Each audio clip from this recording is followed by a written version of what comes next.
உலகத்தில் எல்லாரும் நாய் வளர்க்குறாங்க, நானும் ஒரு நாய் வளர்க்குறான்னு வாங்கினேன்.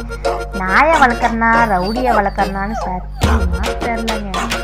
சாப்பாடு போட்டு உக்காந்து அதுக்கு போட்ட சோத்தை கூட தின்ன மாட்டேங்குது. நான் தின்ற சோத்தை முடிச்சு பார்க்குது. அது முறைக்கிற முறை இருக்கு.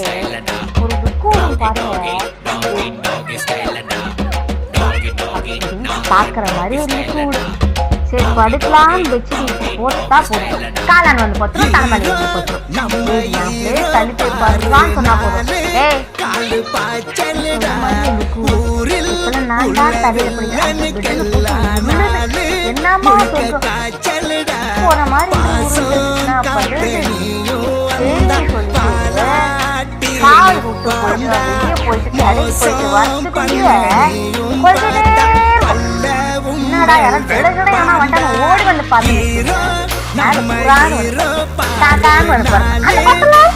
ஐயோ ரோதனைங்க. எப்படி தெரியுமாங்க குலைக்கும்? அந்த புறா வந்து அப்படியே கையில சிக்கணும்னு யோசிக்க மாதிரி அப்படி குலைக்கும். சரின்னு அதை கூட பரவாயில்ல வீட்டிலாங்க. பக்கத்து வீட்டில் ஒரு கேள்வி கேட்பாங்க பாருங்க. எதிர் வீட்டுக்காரன், பக்கத்து வீட்டுக்காரன், கீழ் வீட்டுக்காரன் எல்லாரும் ஒருத்த கேள்வி கேட்பான்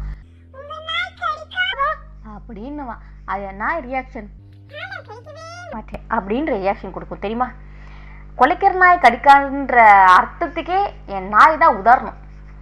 கடிக்கலாம் மாட்டாங்க, கத்தே நம்ம உயிரை எடுத்துருவான். அதனால உங்கள் வீட்லேயும் அந்த மாதிரி நாய் தொந்தரவு பண்ணுதுன்னா கமெண்ட் பண்ணுங்கள், லைக் பண்ணுங்கள், நாய் வச்சுக்கிற ஃப்ரெண்டுக்கு ஷேர் பண்ணுங்கள். மறக்காமல் என்னை ஃபாலோ பண்ணிக்கோங்க.